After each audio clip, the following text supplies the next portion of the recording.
Salut les devins, c'est Saikyo. Je vous propose aujourd'hui une seconde interview sur la chaîne de monsieur Philippe Ariotti, comédien et comédien de doublage sur la licence Dragon Ball en France depuis les tout débuts. Il a commencé par Oolong et a perduré sur la franchise en interprétant Piccolo, Freezer, Babidi au niveau de ses rôles principaux. Sa carrière en tant que comédien est vaste et diversifiée et je ne peux alors que vous inviter à aller consulter la précédente interview, la toute première. Elle avait eu lieu il y a un an, presque tout pile en arrière.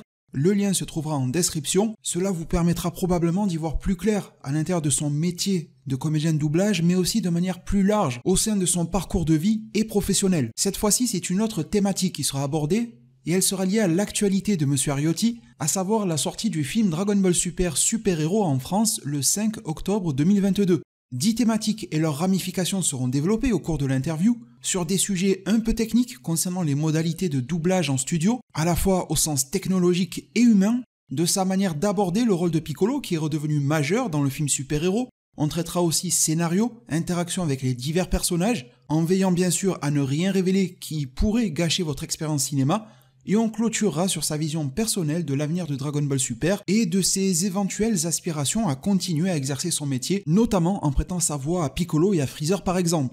J'espère que le contenu qui suivra vous plaira. Le sommaire est disponible en barre de lecture et en description de cette même vidéo pour la naviguer ou réécouter à souhait un passage ciblé si besoin.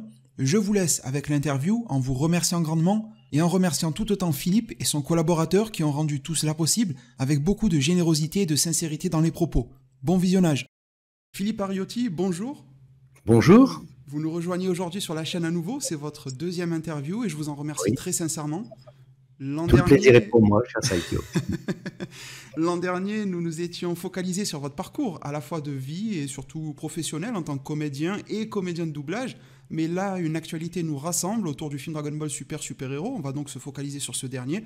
Je rappelle que ce film sort dans la France métropolitaine, dans les salles obscures de France métropolitaine et de plusieurs pays francophones également qui se sont alignés ce 5 octobre 2022.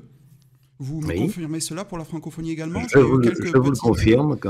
D'accord. Sur les réseaux sociaux hier, il y avait quelques petites perturbations sur la francophonie. Oui, non, je pense qu'il sort peut-être en Europe un peu partout, un peu avant le 5 octobre, mais en tout cas en France, c'est confirmé, il sort le 5 octobre. Mais il me semble que sur quelques pays frontaliers tels que la Belgique, la Suisse ou même au Maghreb, c'est également calibré au 5 octobre.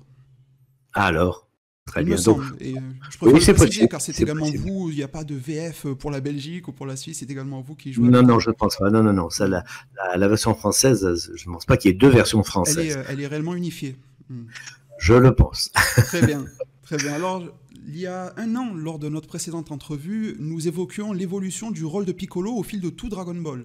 En tant que méchant, au départ, jusqu'à devenir le sage sur lequel la planète entière peut compter. Mais ce film Super Héros reste une sorte de première en termes de mise en avant du rôle de Piccolo, encore plus au regard de son passage qui a été bref dans le précédent film Broly. Il a permis à aider à la fusion, etc., mais ça a été assez court. Ou de la mise en retrait, qui a l'air relativement évidente de Goku et Vegeta dans le film à venir, Super Héros. Et les bandes annonces japonaises, les toutes premières, nous ont même montré Piccolo en train d'enquêter en mode espionnage dans les locaux du Ruban Rouge, ou encore avoir des interactions avec toute une panoplie de personnages. Alors, Piccolo, votre rôle étant impliqué différemment, avez-vous dû aborder votre rôle autrement aussi, que cela soit au niveau de votre interprétation, ou peut-être sur l'impact physique que cela peut avoir? Je me rappelle de Bin Shimada, la voix de Broly, qui était totalement épuisé après avoir terminé son film. Non, j'ai pas vraiment abordé mon rôle différemment, étant donné que Satan Petit Cœur, comme vous l'avez si bien précisé, était un méchant, non, justement, Piccolo. Dans le premier, le bad Piccolo, enfin, le méchant Piccolo est devenu après très sage, on l'a appelé, vous vous souvenez, Satan Petit Cœur, après on est revenu à Piccolo, et là je crois qu'on revient à Piccolo. Tout le long de tous les épisodes Dragon Ball Z, Piccolo était devenu un gentil, un entraîneur fervent de Sangoku, etc. Enfin, il a été tout à fait positif. C'était vraiment un héros positif, un peu comme dans Kung Fu Panda, Maître Shifu avec Po, puisque je parle de ça, puisque comme vous savez, j'ai aussi doublé dans cette série, j'ai aussi fait Shifu, donc c'est un petit peu le même personnage. Donc là, il est devenu pareil. Et bon, là, il était dans tous les épisodes de Dragon Ball Z et Dragon Ball Z Kai, il est devenu un peu moins important et un peu plus en retrait. Et c'est vrai que Freezer, surtout depuis qu'il était ressuscité, il avait pris un petit peu le pas sur... il avait repris en importance jusqu'au film Broly, voilà, ramener une nouvelle menace, etc. Voilà, exactement. Et Piccolo était un petit peu en retrait. Et là, il semble que Piccolo et Gohan soient vraiment en retrait dans ce film, Dragon Ball Super Héros. Et en avant, vous voulez dire? Oui. Piccolo oui. et Gohan se mettent en avant, c'est bien ça? Absolument, oui, absolument. En avant. Donc, c'était tout à fait intéressant de le reprendre, mais je l'ai un petit peu repris. Je l'ai développé un petit peu tel qu'il était, tel qu'il aurait dû être, voilà, tout simplement. D'accord, c'est une évolution logique et logique, absolument, final... et normale, et tout à fait. D'accord. Je pense que c'est bien, et c'est un Piccolo un peu plus, comment dirais-je, un peu plus volontaire, un peu plus, voilà, qui montre son caractère un petit peu plus. Enfin, il faut voir le film, et comme je peux pas trop. Bien sûr. Et ce nouvel apport de scène d'action n'a pas été trop puisant ou fatigant même à interpréter? Non, c'est bien. Non, j'ai demandé 2 jours pour l'enregistrer quand même, parce qu'il fallait tout de même et les 2 jours ont été suffisants. Enfin, même 1 jour et demi, ça a été bien, surtout d'autant que le soir, je jouais au théâtre quand j'ai enregistré. Alors, il fallait quand même que je me réserve un petit peu de force, mais ça s'est bien passé, je pense, avec Antoine Noël qui me dirigeait. J'ai essayé de faire ça dans les meilleures conditions possibles. J'étais tout seul, très tranquille. Je n'ai jamais vu Gohan. J'ai fait ça tout seul, tranquillement. Et avec le plus de... Vous n'avez jamais été à la barre avec Marc Lesser, par exemple? C'est ça que vous indiquez? Jamais. J'ai toujours été tout seul. Du reste, je pense que c'était peut-être préférable. Si j'aurais bien aimé faire des scènes avec lui, peut-être, mais je crois que pour une question de calendrier, il ne pouvait pas, ou je ne pouvais plus. Je ne pouvais pas, je ne sais plus exactement. Enfin, en tout cas, j'ai fait tout seul, mais avec... D'accord. Idem pour Pan ou pour les gamins. Oui. Vous avez été seul à chaque fois? Oui, je n'ai jamais vu les gamins. Non, jamais. Je les connais, mais jamais vu. D'accord. Vous les avez tapés, mais jamais vus. Voilà, jamais vu. D'accord. Vous êtes allé à l'essentiel. Alors, pour rester bien sûr sur Piccolo, j'aimerais me pencher légèrement du côté de l'auteur de Dragon Ball, Akira Toriyama, et faire un lien avec vous. À l'origine, il nous avait déclaré que son personnage préféré était Piccolo. Ça remonte à quelques décennies. Ensuite, ça c'est un fait méconnu, peut-être que vous le savez, et il a été revenu sur sa déclaration et avait dit préférer Goku, le héros de l'œuvre. Malgré tout, il lui a accordé une certaine prédominance. Et là, tout récemment, pour le film Super Héros, il a renoué en fait avec ses premiers amours en affirmant et confirmant que son personnage préféré est bel et bien Piccolo. Donc il a entériné son avis et son amour pour le personnage. Et d'ailleurs, alors qui croire Akira ou Toriyama? Voilà, non, mais je pense, c'est vrai que moi j'ai toujours entendu dire qu'il avait une grande préférence pour Piccolo. Mais qu'après, évidemment, Goku ayant tellement pris le pas, étant quand même vraiment un personnage Piccolo essentiel, a pris un peu de retrait et Goku s'est beaucoup plus affirmé. Piccolo a pris du retrait, donc je pense que là il a voulu, je pense que c'est son but, c'est d'avoir remis Piccolo vraiment au devant de la scène. Son personnage de cœur, vous pensez? Voilà. Ouais, je pense. Et justement, très récemment, pour Super Héros, il déclarait qu'il se réjouissait des évolutions psychologiques et physiques qu'il a pu accorder au personnage. Et à votre tour, Philippe, et au-delà du fait qu'il soit un de vos rôles majeurs dans l'œuvre Dragon Ball, est-ce que Piccolo serait votre personnage préféré? C'est difficile à dire parce que, vous savez, comme disait, je sais plus, un chanteur, une chanson ne m'appartient pas, elle appartient au public. Quand je fais des conventions, et j'en ai fait peut-être une bonne centaine des conventions, j'en ai fait beaucoup, je demande toujours aux fans qui viennent me faire signer ou un DVD ou une photo ou un t-shirt ou n'importe quoi. Bien sûr. Ah bon, ils sont signés. Je dis, quel est votre personnage préféré? À 80%, c'était Freezer. Alors j'ai dit, préfère quoi, Freezer ou Piccolo? Ah, Freezer. Et curieusement, depuis peut-être une dizaine de conventions, depuis un an et demi, quand j'en ai fait, que je sois allé à Metz, au Havre ou ailleurs, ton personnage préféré, c'était devenu pas 50-50, mais disons 60%. 60% Freezer, 40% Piccolo. Donc, est-ce que c'est mon personnage préféré? J'aimais bien faire Freezer parce que Freezer, c'est un méchant, c'est amusant à faire. Mais c'est très amusant sans être caricatural. j'aime beaucoup faire Freezer, c'est vrai. Puis il faut changer sa voix. Piccolo, je ne change pas vraiment ma voix. Je prends simplement une voix plus grave, plus normale, plus sage. J'essaye, mais c'est ça. Il y a moins de difficultés. Tandis que Freezer, c'est quand même un peu un défi. C'est plus un défi en tant que comédien. Voilà, plus un défi en tant que comédien, et surtout sur la durée. Mais ça m'amuse bien de faire Freezer. Mais Piccolo, je suis très très content de le faire et ça me fatigue moins finalement.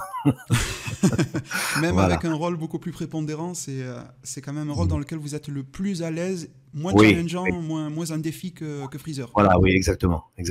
Bon, mais c'est dit, je vous l'ai dit, je crois que mon rôle préféré dans la série Dragon Ball, c'était évidemment Babidi, parce que Babidi, c'était vraiment... Je sais que vous avez un faible pour Babidi et Oolong. J'ai un faible. Mais bon, et Oolong, c'est amusant, mais Oolong, c'est de temps en temps une petite, comment dirais-je, un petit clin d'œil. Bon, alors, il n'a pas grand-chose à dire, il a quelques phrases où il est un peu râleur, et puis j'ai trouvé le truc de faire... comme ça. Alors ça amuse les gens, ça amuse les fans qui viennent. Mais bon, c'est vrai que Piccolo, c'est un très joli, enfin c'est un rôle que j'aime beaucoup faire parce que c'est amusant. Enfin c'est un sage, gentil. C'est un personnage très positif. Bien Alors sûr. Je trouve que c'est... Disons que Toriyama prétendait l'apprécier plus que les autres car il se retrouvait en lui. Au niveau des traits de personnalité, il mentionnait particulièrement son stoïcisme.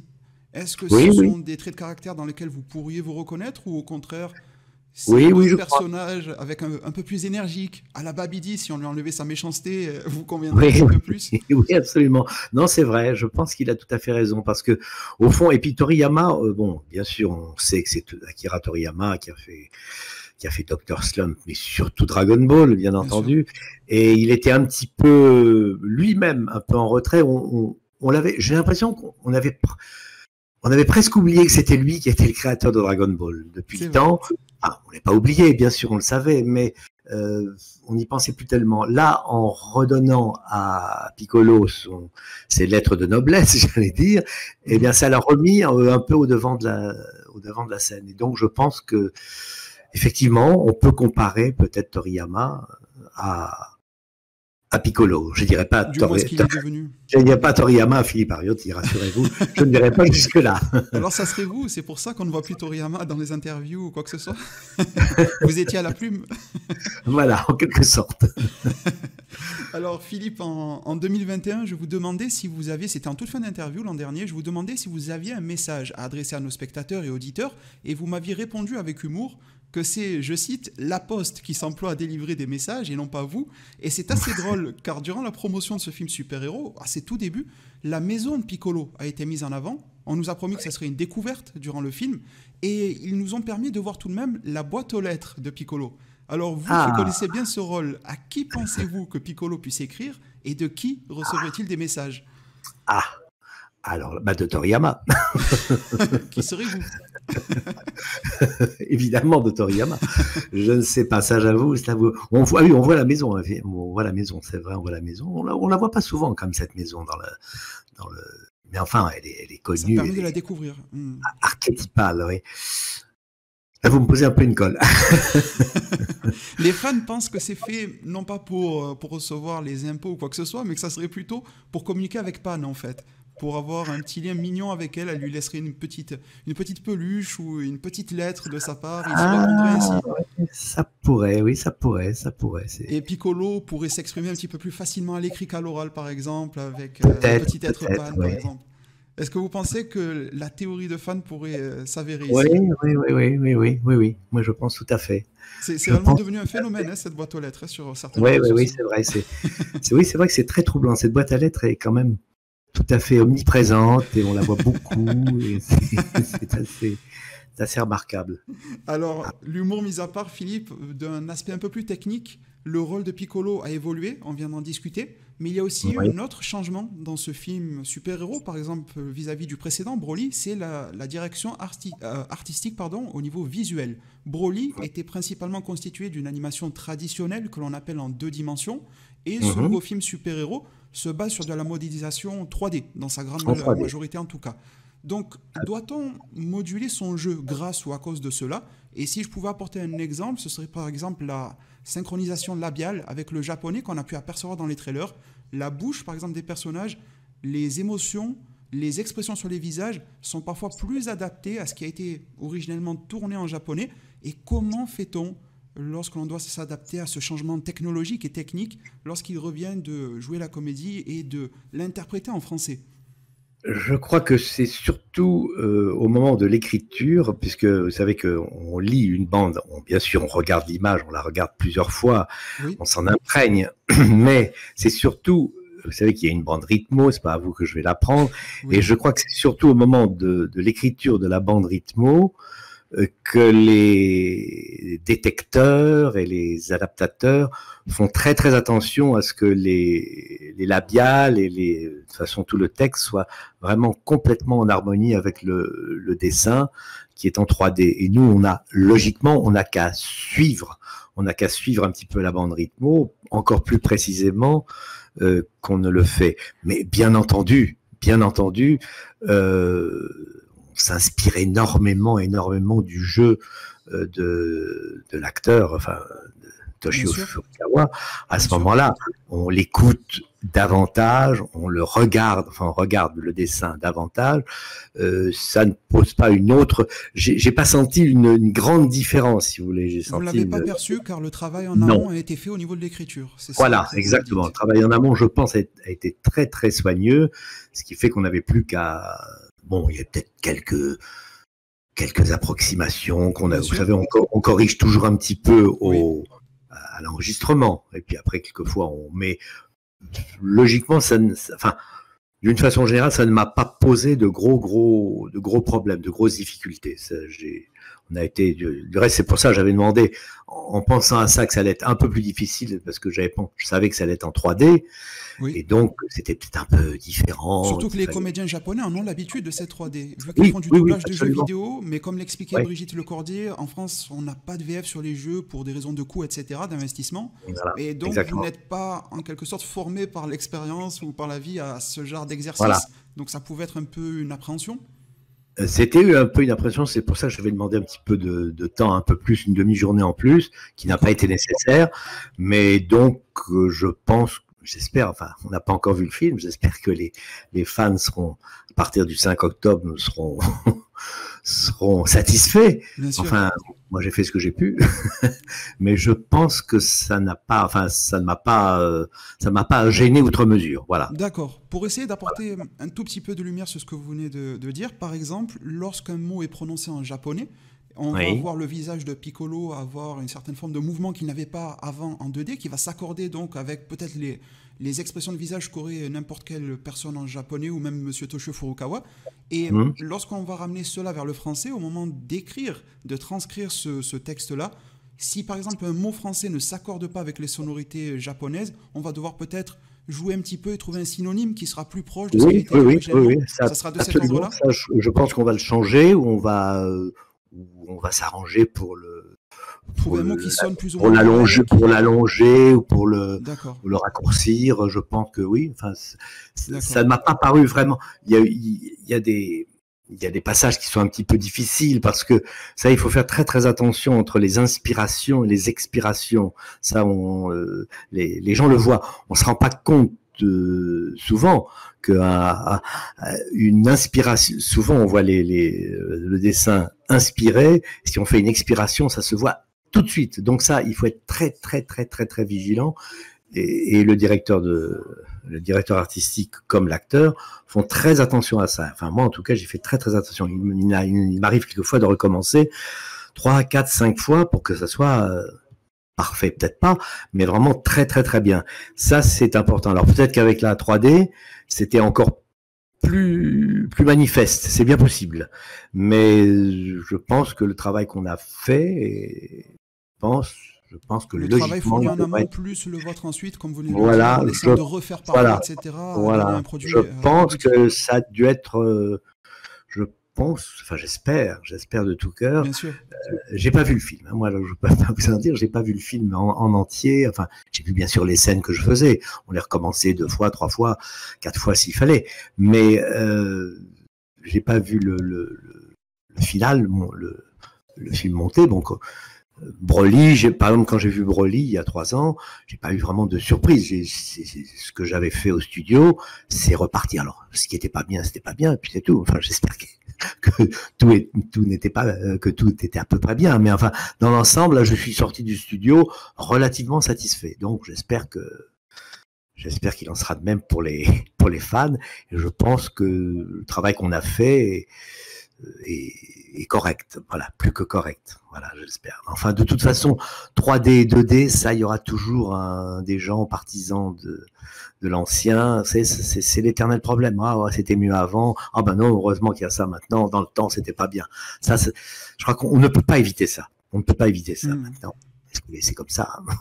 Et puis on est peut-être dans une phase de transition aussi, dans laquelle la 3D essaye un petit peu de composer de pointer son nez, ressembler à de la 2D, mais peut-être qu'à terme, elle pourra même magnifier la 2D, alors que le résultat n'arrive pas à saisir absolument tout le monde. C'est aussi ça, l'évolution technologique. On dit c'était mieux avant, mais parfois, arriver dans le futur, on se dit, on n'est pas plus mal aujourd'hui aussi. Oui, moi je suis persuadé, vous savez, tout ça, le cinéma a évolué, il n'y a rien à faire, le cinéma, l'animation, ça a évolué énormément. Bien sûr, et si on compare objectivement la 3D du film Dragon Ball Super Broly, qui était en petite quantité, mais elle était présente, à celle du film Super Héros, on constate déjà une belle évolution. Oui, absolument, mais oui, vous avez tout à fait raison. Donc je pense qu'il faut admettre l'évolution, et puis c'est tout, Et je pense que on verra bien l'accueil. En tout cas, l'accueil au Japon, je crois, est assez satisfaisant. Enfin, il me semble que. Oui, l'accueil au Japon est assez satisfaisant.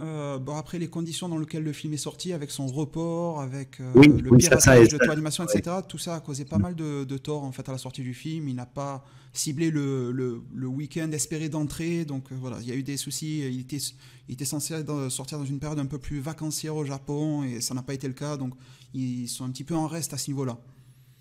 Enfin, je pense que sur la durée, ils vont rattraper le retard. Enfin, j'en sais rien. Oui, et puis là, il faut aussi dire que la communication était très différente. Le film Dragon Ball Super Broly, l'intégralité des événements majeurs en termes de transformation, de combat, etc., était révélée par la communication, par les trailers, les bandes annonces, alors que là, pour Super Héros, les trailers japonais, je ne rentrais dans aucun détail, ont révélé ce qui pourrait y avoir lieu dans ce film, mais qu'après la sortie du film, pas plusieurs mois avant, comme c'était pour Broly. Et en France, on a un trailer qui est très sobre, entre guillemets, on vous y aperçoit avec votre rôle de Piccolo, au travers de lui, les gamins, etc., mais on ne voit et on ne dévoile rien de trop particulier, si ce n'est le pitch de base, en fait. Oui, absolument. Donc c'est respectueux de l'œuvre, mais en même temps, ça appelle peut-être moins du pied les fans à se dire je vais aller le voir parce que mon personnage évolue ainsi ou ainsi, et c'est peut-être ça aussi qui justifie ces chiffres d'entrée qui sont en baisse en comparaison au Japon de Broly, mais qui restent très bons et qui ont fait top 1 devant Top Gun ou d'autres films aussi au Japon, quand même, japonais, donc quand même ça a bien marché aussi. Oui, la première semaine, je crois, les premiers jours ont très très bien marché. Bon, évidemment, il n'est pas. Enfin, bon, je pense que le film va être amorti déjà.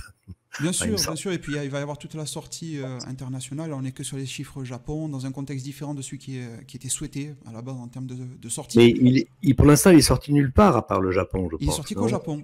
Il est sorti qu'au Japon, oui, c'est ça, oui. C'est ça, les premières sorties internationales de mémoire sont au 19 août, si j'enlève les avant-premières qui devaient être aux alentours du 16 ou 17, et c'est avec les États-Unis, le Royaume-Uni et plusieurs pays anglophones en quelque sorte.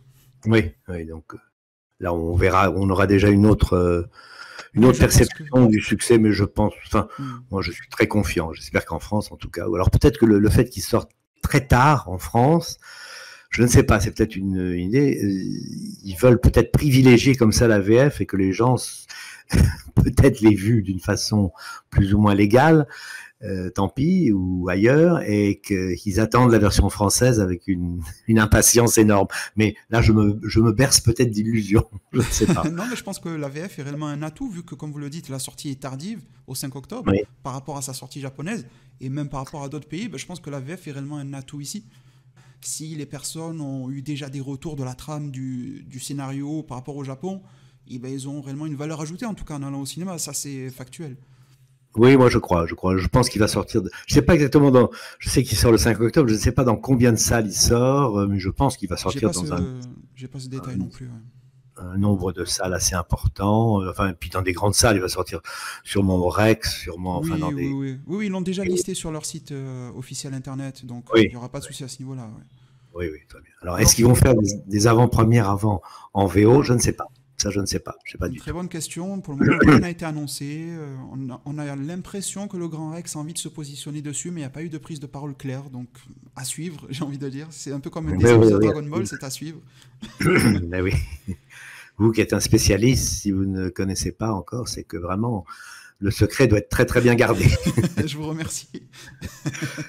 Alors Philippe, vous nous parliez à l'instant, enfin il y a quelques instants, de la bande-annonce française du film Dragon Ball Super Héros. Et elle a permis de découvrir quelque chose par son gré, à savoir de nouvelles têtes, ou plutôt devrais-je dire de nouvelles voix au casting, notamment Donald Renew. Ça a fait pas mal d'écho sur Internet. Oui, alors, ça c'est vrai, ça en a beaucoup parlé. Je vais un peu Oui, allez-y. Non, moi ça m'amuse parce que Donald est un garçon que je connais depuis assez longtemps et j'ai quelques fois doublé avec lui, mais je ne savais pas qu'il allait rejoindre l'univers Dragon Ball, et ça, comme c'est quand même un garçon très connu maintenant dans le doublage, ne serait-ce que par Titeuf et autres, enfin il a fait plein de choses. Exactement. J'ai doublé avec lui quelques fois et c'est assez amusant et intriguant, disons, qu'il ait rejoint cet épisode, cette série mythique qui existe depuis 30 ans, qui n'était même pas né quand Dragon Ball a commencé. C'est vrai, et surtout que lui-même baigne aussi dans le doublage, étant donné que, si mes souvenirs sont bons, il a commencé le métier enfant. Il a commencé absolument, sur des plateaux de tournage. Ah oui, il était enfant, absolument. Ouais.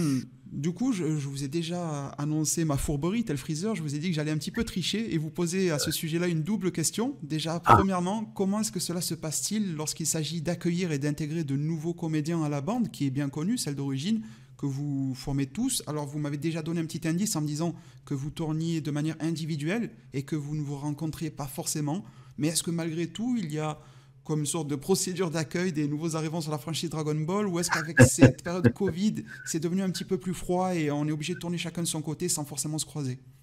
On est obligé de tourner un peu chacun de notre côté, comme je vous l'ai dit, puisque moi j'ai enregistré tout seul, mais Donald serait venu dans le studio, je ne l'aurais pas chassé à grands coups de pied, ça je vous assure, parce que Donald enfin, moi je le connais pas très bien, il est beaucoup plus jeune que moi, mais d'abord c'est un garçon qui a beaucoup de talent, et je ne vois pas pourquoi je l'aurais pas bien accueilli. Non, vous savez, mais peut-être que pour les nouveaux arrivants, on peut se dire qu'il y a une certaine bande de comédiens Dragon Ball qui se connaissent depuis tellement longtemps qu'on peut avoir peut-être un peu du mal à s'y intégrer, ou est-ce qu'au contraire vous avez déjà collaboré sur d'autres projets, etc., et la main est tendue immédiatement?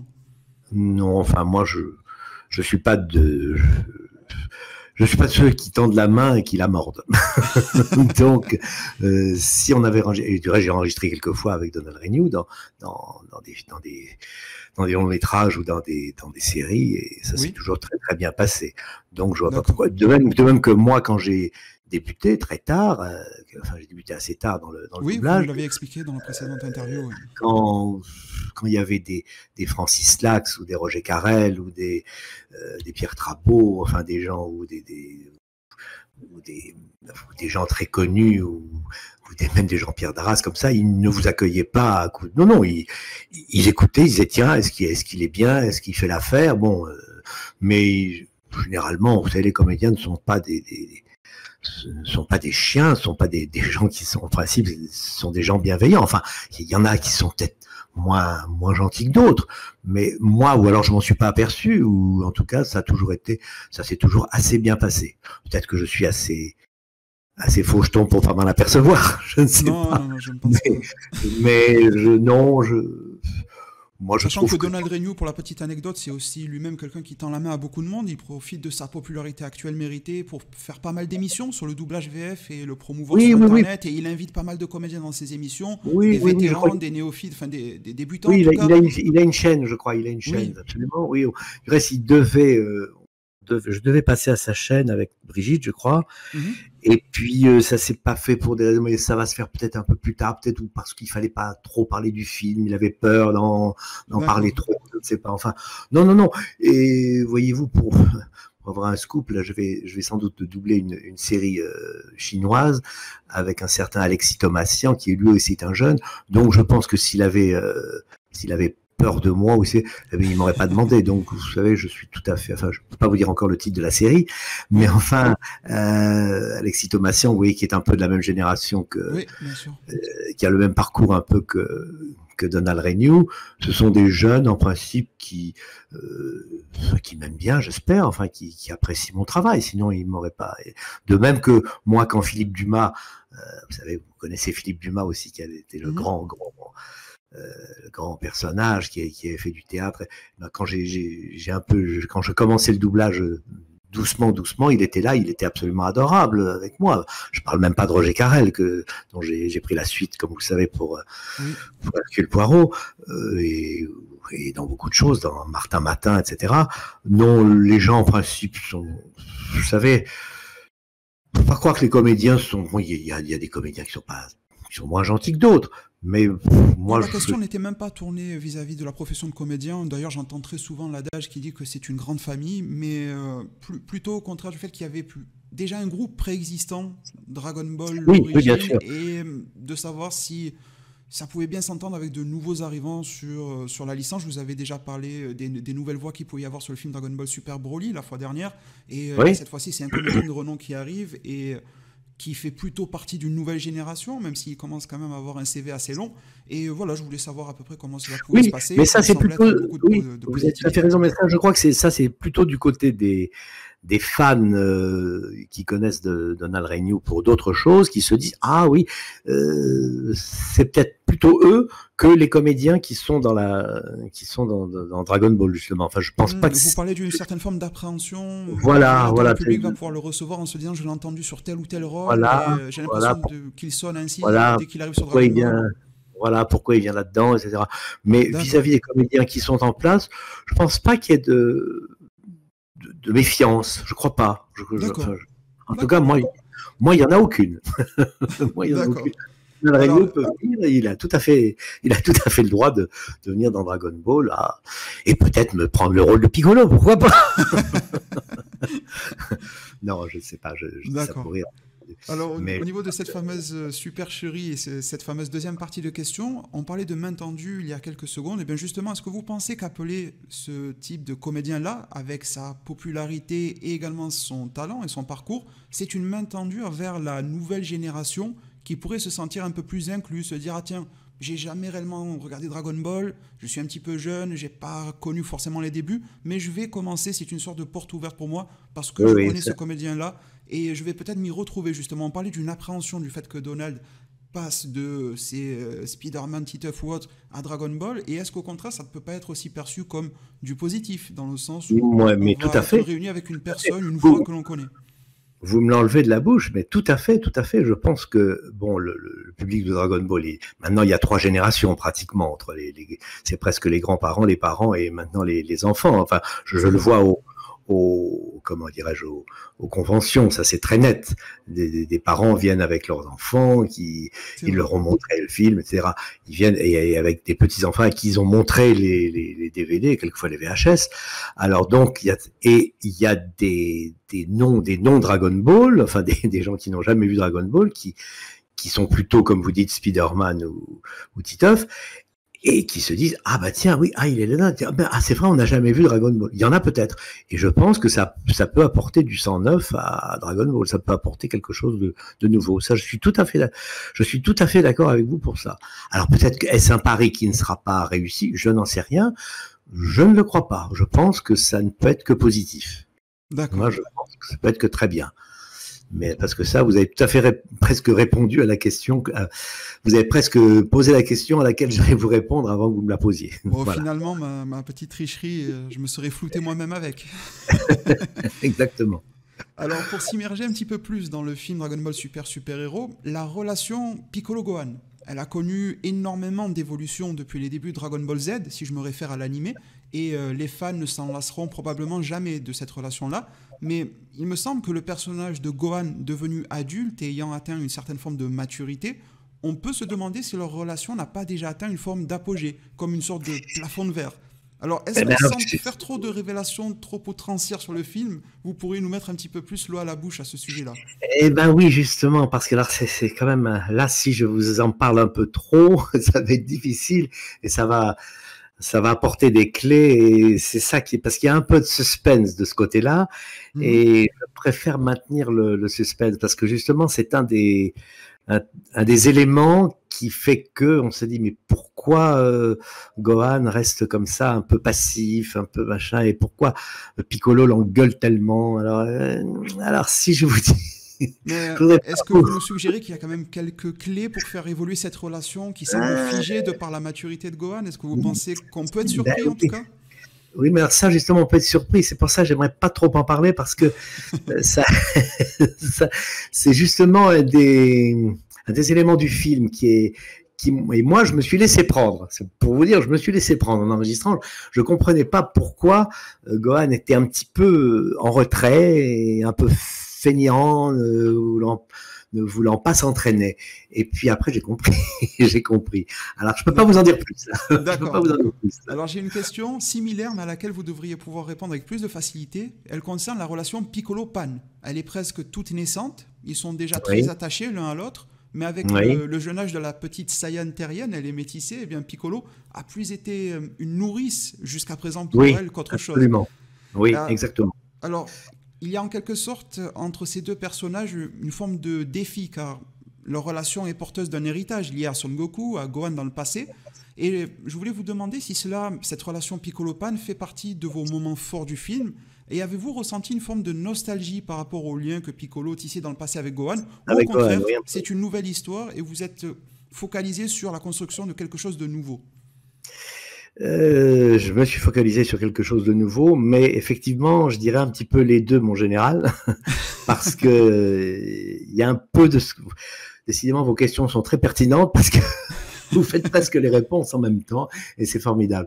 Vous verrez ça. Non, c'est vrai qu'il y a le côté très humain de Piccolo vis-à-vis de Pan et ça, c'est ce qui ressemblait beaucoup à ce qu'il était quand il était le gentil Piccolo, avec Gohan. Donc ça, c'est tout à fait frappant dans le film. Ça, mais justement, je pense qu'il y a peut-être un risque de tomber dans la caricature de ce qu'était la relation Piccolo-Gohan lorsque Gohan était enfant. Et vous m'avez répondu que vous êtes focalisé sur quelque chose de nouveau. Est-ce justement pour éviter de tomber dans ce piège-là et apporter quelque chose qui va, bien sûr, surfer, si je peux me le permettre, sur cette nostalgie, mais également apporter son lot de fraîcheur pour le spectateur qui ira en salle peut-être le 5 octobre? Oui, non, je pense que c'est le personnage de Pan, qu'on voit pas tant que ça finalement, mais il est tout à fait présent et tout à fait intéressant et sa relation avec Piccolo est tout à fait comment dirais-je, tout à fait ténue et c'est très très intelligent, je trouve. La relation entre Pan et Piccolo est vraiment intelligente, sensible et très douce. Et oui, ça, il faut vraiment que les gens le perçoivent. Et je pense que les fans le percevront très bien. Enfin, en tout cas, vous pensez que le piège de la parodie de la relation Gohan-Piccolo d'époque a pu être évité malgré les ressemblances que Pan peut avoir avec son paternel? Oui. Ah oui, ça alors là, ça, je suis formel. Ça, Toriyama est pas un imbécile, loin de là, et je pense qu'il a su éviter ça, parce que ça aurait été vraiment dommage. Et je pense que là, il l'a vraiment bien évité, et c'est fait avec beaucoup de finesse et beaucoup de doigté, je pense. D'accord. Alors Philippe, pour entamer le tout dernier tiers de cette interview, le film Dragon Ball Super Héros, on l'a déjà dit, n'est pas encore sorti en France, mais les personnages de Gamma 1 et 2 sont déjà très appréciés par les fans de l'œuvre. Ils sont apparus dans certains jeux vidéo à cause des calendriers qu'il peut y avoir au Japon qui ne coïncident pas forcément avec les nôtres, les trailers, les bandes annonces, etc. Donc on a déjà pu apprécier de leur design qui ont l'air très Toriyama-esque, si vous me permettez l'expression, leurs traits de caractère qui ont déjà su séduire. Cependant, il m'apparaît comme évident, de par la promotion du film, que vous, durant le film Super-Héros, accompagné de Gohan, allez les combattre. Alors, je ne vous demanderai pas de nous révéler l'issue de ces affrontements, mais plutôt, je vous demanderai de savoir si vous avez été aussi, comme les fans déjà actuellement, séduits par ces gammas, par exemple, et si vous avez été, en quelque sorte, atteint par leur charme. Vous avez déjà un petit peu répondu via Donald Renew il y a quelques instants, Mais je voulais savoir si malgré les atomes crochus qui séparent vos rôles et ces joutes auxquelles vous allez vous adonner durant le film, est-ce que le charme a pu tout de même opérer au final? Oui, tout à fait. Ah oui, tout à fait. Non, je regarde ça avec beaucoup de tendresse et beaucoup de. Ah oui, oui, bien sûr. Bah les ennemis, enfin on disait que Donald Renew est nouveau sur la franchise et au final les gamins le sont tout autant. Donc c'est un peu oui, aussi un défi pour eux d'être appréciés. Ah oui, non, c'est une très bonne idée. C'était un petit peu comme avant, et Beerus. Oui. C'est des personnages un peu, comment dirais-je, épisodiques, mais avec lesquels on a beaucoup de tendresse et le public les remarque beaucoup. Moi, oui, c'est très amusant. Les deux gamins, oui, moi j'ai beaucoup aimé. Il fait Gamma 2, je crois. Il fait Gamma 2, Donald Renew, c'est bien ça. Ah oui, oui. Donc finalement je l'ai pas vu son travail, j'ai pas vu du tout, puisqu'on n'a pas enregistré ensemble, comme vous savez. Oui. Mais moi je suis d'autant plus impatient d'arriver au 5 octobre que je voudrais voir ce que cette fusion, enfin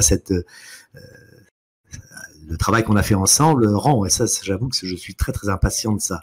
Surtout que je connais Donald depuis longtemps et tous les autres, donc oui. Non, mais je pense. Est-ce que vous avez ressenti ce petit côté particulier qui s'émane des gamins, même si vous n'avez pas vu le film complètement? Absolument, oui, oui. Moi, je l'ai senti. Je dois dire que quand j'ai enregistré, moi, il ne l'avait pas encore fait, parce que ça, c'est. Alors donc, c'est difficile à dire, mais. Je suis sûr. Ça me permet de vous poser une question subsidiaire. En termes de travail, vu que ça n'a pas été encore fait par Donald Renew pour Gamma 2 par exemple, vous travaillez et vous répondez en quelque sorte à une version japonaise. Au final, vous concentrez, focalisez sur Piccolo et n'interférez jamais ou n'entendez jamais quoi que ce soit provenant de la part de Gamma. Ah si, on entend la voix japonaise, bien sûr. D'accord, vous recevez son flou émotionnel, etc. Ah oui, absolument. Ne serait-ce que pour l'intensité, il faut absolument avoir la force, pas trop fort, pas trop faible, pour que le mixage n'ait pas trop de problèmes. Donc on a fait ça d'une façon tout à fait. Vous avez une base sur laquelle donner du répondant et ça oui, absolument. Mais dans d'autres cas, ça aurait pu être sur le français si le calendrier faisait que Donald avait déjà travaillé sa partie. Ça aurait pu être aussi tourné de cette manière. Ça aurait peut-être pu changer un peu. Je ne sais pas. Ben là, il a dû se baser sur moi. D'accord. Et où il a dû se baser. Il n'y a pas de règle fixe. On ne travaille pas forcément qu'avec un retour japonais. On peut travailler avec ce qui a déjà été enregistré. Oui, avec les deux à ce moment-là, quand le japonais est forcément fait, quand il arrive. Mais bien quelquefois, on arrive, on enregistre sur la voix française. On entend ce que le français a fait. Et alors là, on essaie d'être encore le plus près possible des deux, quoi. Voilà, de répondre le mieux. Voilà, c'est ce qu'on fait. Là, dans ce cas-là, évidemment, non. Moi, j'ai toujours eu uniquement la voix japonaise. Enfin, les voix japonaises. Mes partenaires des voix japonaises. Voilà. Donc, je me suis basé sur, avec Antoine Noël, bien sûr, qui dirigeait, qui me guidait le plus possible sur ce que ça devait être, et qui leur donné, parce qu'il allait donner la même direction aux voix qui n'avaient pas encore été faites. Donc, qui exerce en tant que directeur de plateau, c'est bien ça? Voilà, directeur de plateau. Donc, on a fait ça le plus professionnellement possible, le plus sérieusement possible. Donc, je crois que s'il y avait eu des problèmes, j'aurais fait ce qu'on appelle des retakes. Vous savez, c'est-à-dire on avait prévu du reste une journée de retake qui n'a pas été faite, ou une demi-journée, je ne sais plus. Il aurait fallu que je change un mot, ou qu'il aurait fallu que je refasse une scène, ou j'étais trop fort, ou trop faible, ou pas tout à fait en place. Donc, ou peut-être d'autres l'ont fait. Mais comme ça ne s'est pas passé, je pense que le travail a dû être à peu près harmonieux. D'accord. Voilà. D'accord. Je l'espère. Enfin, vous savez, maintenant, 5 octobre. 5 octobre, c'est tout ce qu'on peut dire. Mais enfin, je suis assez optimiste pour ce film. Franchement, je suis assez optimiste et j'ai bien aimé le faire et j'y ai pris du plaisir. Non, franchement, j'espère que ce sera une réussite. J'espère Très bien. Que que les gens l'apprécieront, mais qu'est-ce que vous voulez? On ne sait pas, on ne sait jamais. Ils nous feront nos retours, ou peut-être même dans la zone commentaire sous cette interview-là, oui, le 5 octobre passé. On verra. D'ailleurs, je leur signale que vous avez pris connaissance de leurs commentaires et que ça n'a pas été une interview dénuée de sens ni de partage. Vous avez pu également venir lire ce qu'ils nous ont partagé et écrit la dernière fois sous l'interview de l'année dernière. Et oui. Un petit peu de communiquer vu, de il y avait un nombre de vues assez important et tout d'un coup j'ai lu ça, je dis ah oui, comme les gens ont bien écouté, ils étaient tout à fait attentifs et j'en étais très ému, très touché. C'est nous qui étions honorés de pouvoir vous recevoir ici.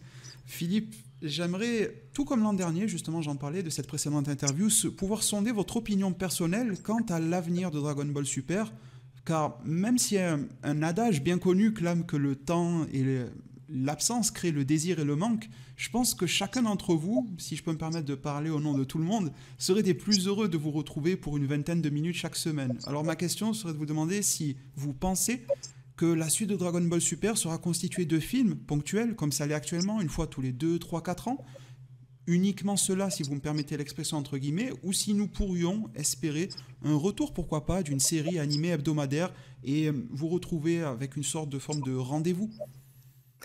Alors moi, je ne sais pas si Piccolo et Freezer ou Babidi ou Olong seront, mais je suis à peu près sûr qu'il y aura une suite de Dragon Ball Super d'épisodes de 20 ou 25 minutes. J'en suis presque convaincu et je serais ravi d'en faire partie si Dieu me prête vie. Voilà. Je suis à peu près sûr que ça va avoir lieu. Mais je n'ai pas encore de réponse officielle. D'accord. Mais à mon avis, ça devrait. D'accord, très bien. On ne peut plus clair. Philippe, j'ai aussi un autre souvenir sur lequel j'aimerais rebondir. Vous me partagiez l'an dernier votre envie, votre ressenti franc et sincère d'avoir encore quelque chose, à l'époque, l'an dernier, à apporter au rôle de Piccolo. Malgré toutes ces années passées ensemble avec ce rôle-là, avec Piccolo, vous me disiez avoir encore du chemin à parcourir avec lui. Alors, après un tel film que Super Héros et l'emphase et l'évolution accordée à Piccolo, pensez-vous que ce besoin ait été désormais satisfait ou estimez-vous qu'une nouvelle porte vient d'être ouverte et que vous êtes encore plus curieux que jamais de découvrir ce sur quoi elle pourrait mener et de nous le partager si Piccolo revient? Ah oui, vous savez, je crois qu'on n'a jamais fini. Si vraiment Piccolo revient de cette façon-là, je pense que Toriyama n'a peut-être pas dit son dernier mot, et alors à ce moment-là, moi j'ai pas dit mes dernières intonations. Voilà ce qu'on peut dire. Non, je serais très très content que Piccolo évolue encore et il devienne vraiment un personnage incontournable, ce qu'il est déjà, je crois. Mais oui, moi Piccolo, c'est un personnage que j'apprécie parfaitement et oui, j'aimerais qu'il évolue encore. Ah oui. Et vous serez là si la situation le permet, si un nouveau format d'animation, par exemple, se présente pour travailler dessus et offrir le meilleur comme d'habitude sur ce rôle-là? Oui, j'espère. Enfin, je n'ai pas le meilleur, je ne sais pas, mais je fais ce que je peux. Vous faites au mieux, en tout cas, avec beaucoup de modestie. C'est gentil, mais vous savez, on fait toujours... Avant tout, vous savez, moi je suis comédien, comme vous le savez. Moi j'ai commencé par le théâtre, par l'opérette, enfin j'ai fait mille choses, puisque même en ce moment je joue une pièce de Molière à Paris, au théâtre, et je suis très très content, et en tournée, donc je suis ravi.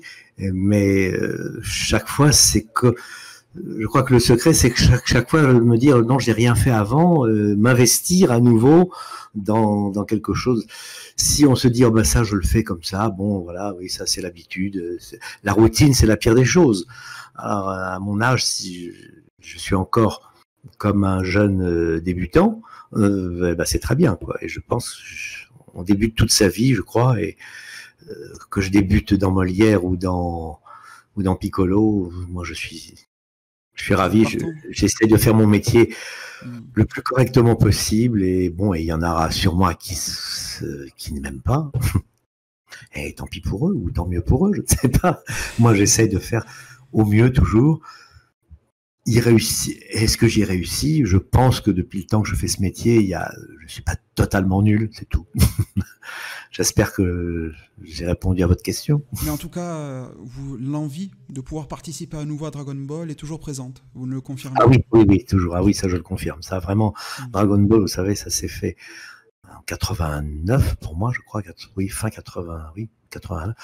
Alors depuis le temps, vous savez, ça fait vraiment partie de moi, ça je crois. Oui, Dragon Ball, ça fait partie de moi. Oui. D'accord. Philippe, cette 10e thématique que l'on vient d'aborder devait marquer la fin de cette interview, mais tel un gamin s'attaquant à Piccolo ou à Gohan, je vais vous prendre quelque peu à revers. Non pas en passant à l'assaut, mais en vous posant une question bonus. Selon vous, ou peut-être selon Piccolo, si vous souhaitez lui accorder quelques mots et laisser sa voix prendre place, qu'est-ce qu'un super-héros? Comment le définirez-vous? Eh bien, un super-héros, c'est un héros simplement qui n'est pas super, mais dont les spectateurs se rendent compte, d'après ses actions, qu'il est un super-héros. Voilà, tout simplement. Il ne faut pas qu'il montre qu'il est un super-héros au départ. Et c'est comme ça qu'on s'aperçoit qu'il est un super-héros. Voilà. Et c'est, je pense, ce que fait Piccolo. Philippe ou Piccolo, peut-être devrais-je dire, un grand merci à vous pour vos réponses et pour votre temps. Je vous en prie. Tout le plaisir est pour moi et continuez votre métier aussi bien ou mieux que le mien, que le métier que je fais. Voilà. Je n'oserais pas le prétendre, mais je vous en remercie infiniment. Ça me touche vraiment beaucoup. Merci pour vos apports à la licence Dragon Ball. Je vous le disais déjà l'an dernier, mais c'est quelque chose qui est ancré dans nos cœurs et je pense que je n'ai pas besoin d'appuyer là-dessus tellement on vous le répète en convention que vos voix nous ont, aussi bien vous qu'au reste du casting, vous nous ont marqué d'une manière assez indélébile. Je rappelle que Dragon Ball Super fera son grand retour dans les salles de cinéma françaises et également dans une grande partie de la francophonie ce 5 octobre 2022. Piccolo y aura, je pense qu'on l'a constaté désormais, un rôle plus que prépondérant. Philippe, encore merci. Et je vous en prie. Au revoir, Saikyo.